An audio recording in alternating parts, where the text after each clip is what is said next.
మన రామ్ గోపాల్ వర్మ గారు క్షణం ప్లాన్ చేస్తున్నారు. అప్పుడు ఆఫీస్కి పిలిచారనమాట అండి. ఆఫీస్కి వెళ్ళాం. వెళ్తే మేము చెప్పాం చిన్న క్యారెక్టర్స్ చేయమంటే ఏదైనా సెకండ్ హీరోయిన్, ఒక సిస్టర్ క్యారెక్టర్ అట్లాంటివి ఉంటే చేస్తామంటే శివనాగేశ్వరరావు గారు అన్నారు, ఈ సినిమాలో క్షణంలో నువ్వే సెకండ్ హీరోయిన్వి, కంపల్సరీ చేయమ్మా, మంచి క్యారెక్టర్ అది ఇది అని చెప్పేశారు. నేను సెకండ్ హీరోయిన్ ఫీలింగ్లో నేను చేసేసాను ఆ సినిమా. ఆ సినిమా చూసిన తర్వాత అయితే ఆ సినిమాకి నేను ఫస్ట్ టైం ఫ్లైట్ ఎక్కాను అనమాట అండి. అప్పుడు ఫ్లైట్ టికెట్ వల్ల అమ్మ వద్దు నువ్వు రా అని చెప్పారు. సో ఫస్ట్ టైం నేను షూటింగ్కి మా అమ్మగారు లేకుండా వచ్చింది హైదరాబాద్. అంతకుముందు 2-3 షెడ్యూల్స్ అయినాయి, మదర్తో వచ్చాను, హ్యాపీగా ఉండింది, వెళ్ళిపోయాను. ఎప్పుడైతే ఫ్లైట్ ఎమర్జెన్సీ అంటే ఆవిడ సడన్గా వస్తున్నారు శ్రీదేవి గారు అని చెప్పేసి బొంబాయి నుంచి అప్పటికప్పుడు నాకు ఫ్లైట్లో తీసుకొచ్చారనమాట నా సినిమాకి.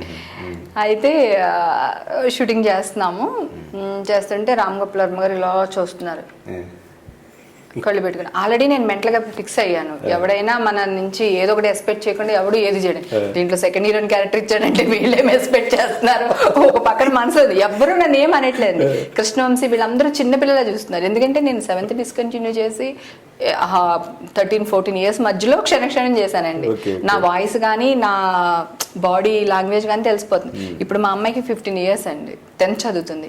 నా హైట్, నా పర్సనాలిటీ ఇద్దరిది మొత్తం చెప్పుల సైజ్ నుంచి అన్ని ఒకటే అనమాట. ఇంకా సో నేను ఆ టైంలో అట్లానే ఉండేదాన్ని, హైట్ పర్సనాలిటీ అనమాట.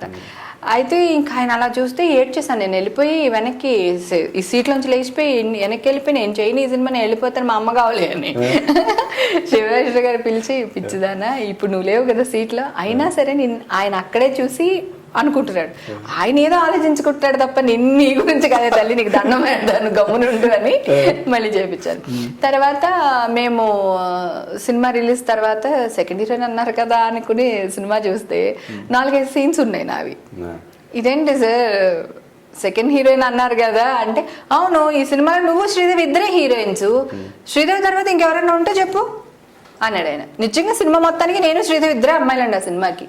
ఫస్ట్ హాఫ్ లో నేను ఉంటాను, సెకండ్ హాఫ్ ఫారెస్ట్ ఆ గొడవ అంతే, ఇంకా అసలు ఇంకొకరు ఉండే ఛాన్సే లేదు అక్కడ. అందుకనే సెకండ్ హీరోయిన్ అన్నారు. ఇప్పటికీ నన్ను మోసం చేశారు ఆయన.